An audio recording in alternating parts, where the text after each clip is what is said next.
Hello, I'm Dana Rizzo, your door-to-door storyteller, and I'd like to give you a story. This story is called Rapunzel by the Brothers Grimm. There was once a man and a woman who had long wished in vain for a child. At length, the woman hoped that God was about to grant her desire. These people had a little window at the back of their house from which a splendid garden could be seen, which was full of the most beautiful flowers and herbs. It was, however, surrounded by a high wall, and no one dared to go into it because it belonged to an enchantress who had great power and was dreaded by all the world. One day the woman was standing by this window and looking down into the garden when she saw a bed which was planted with the most beautiful rampion, called Rapunzel. It looked so fresh and green that she longed for it, and she quite pined away and began to look pale and miserable. Then her husband was alarmed and asked her, "What ails you, dear wife?" "Ah," she replied, "if I can't eat some of the rampion which is in the garden behind our house, I shall die." The man, who loved her, thought, "Sooner than let your wife die, bring her some of the rampion yourself. Let it cost you what it will." At twilight, he clambered down over the wall into the garden of the enchantress, hastily clutched a handful of rampion, and took it to his wife. She at once made herself a salad of it and ate it greedily. It tasted so good to her, so very good, that the next day she longed for it 3 times as much as before. If he was to have any rest, her husband must once more descend into the garden. In the gloom of the evening, therefore, he let himself down again. But when he had clambered down the wall, he was terribly afraid, for he saw the enchantress standing before him. "How can you dare," said she with an angry look, "descend into my garden and steal my rampion like a thief? You shall suffer for it." "Ah," answered he, "let mercy take the place of justice. I only made up my mind to do it out of necessity.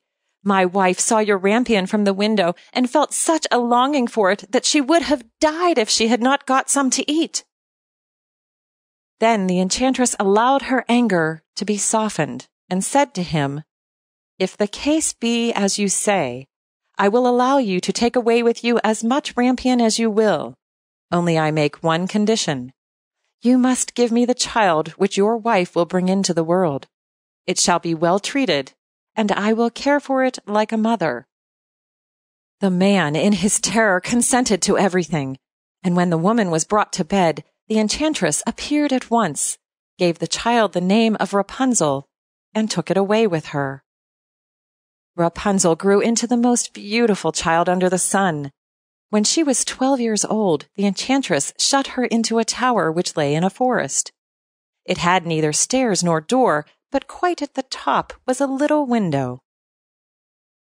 When the enchantress wanted to go in, she placed herself beneath it and cried, "Rapunzel, Rapunzel, let down your hair to me." Rapunzel had magnificent long hair, fine as spun gold. When she heard the voice of the enchantress, she unfastened her braided tresses and wound them round one of the hooks of the window above.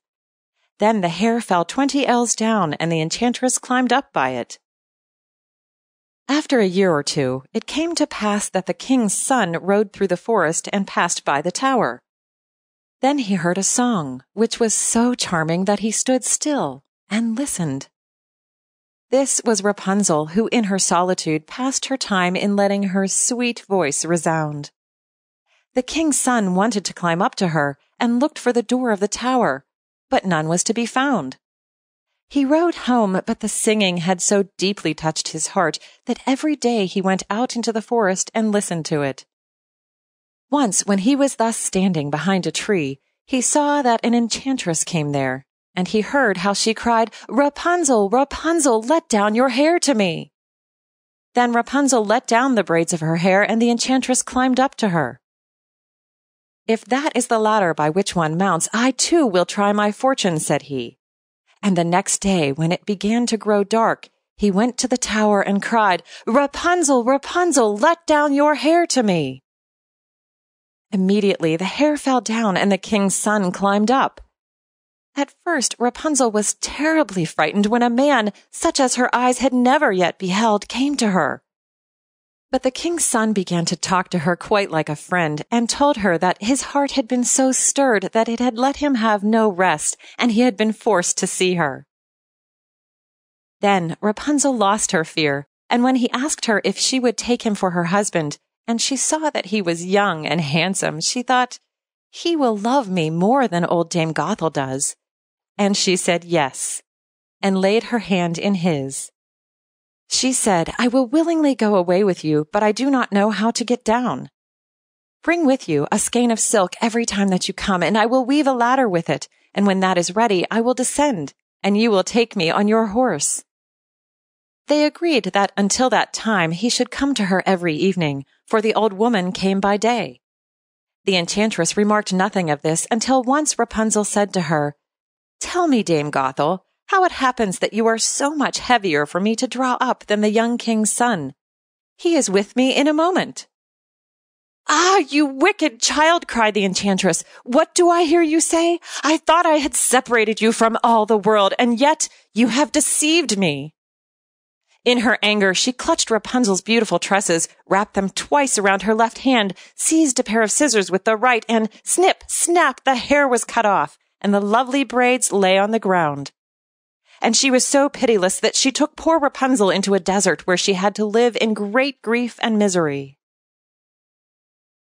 On the same day that she cast out Rapunzel, the enchantress fastened the braids of hair, which she had cut off, to the hook of the window. When the king's son came and cried, "Rapunzel, Rapunzel, let down your hair to me," she let the hair down. The king's son ascended, but instead of finding his dearest Rapunzel, he found the enchantress, who gazed at him with wicked and venomous looks. "Aha!" she cried mockingly. "You would fetch your dearest, but the beautiful bird sits no longer singing in the nest. The cat has got it, and will scratch out your eyes as well. Rapunzel is lost to you. You will never see her again." The king's son was beside himself with pain, and in his despair he leapt down from the tower. He escaped with his life, but the thorns into which he fell pierced his eyes. Then he wandered quite blind about the forest, ate nothing but roots and berries, and did not but lament and weep over the loss of his dearest wife. Thus he roamed about in misery for some years. At length he came to the desert where Rapunzel lived in wretchedness with the twins to which she had given birth, a boy and a girl. He heard a voice, and it seemed so familiar to him that he went towards it, and when he approached, Rapunzel knew him and fell on his neck and wept. 2 of her tears wetted his eyes, which grew clear again, and he could see as before. He led her to his kingdom, where he was joyfully received, and they lived for a long time afterwards, happy and contented. You just listened to Rapunzel by the Brothers Grimm, read to you by your door-to-door storyteller, Dana Rizzo. Thank you for listening. A production of We Are One Body Audio Theater.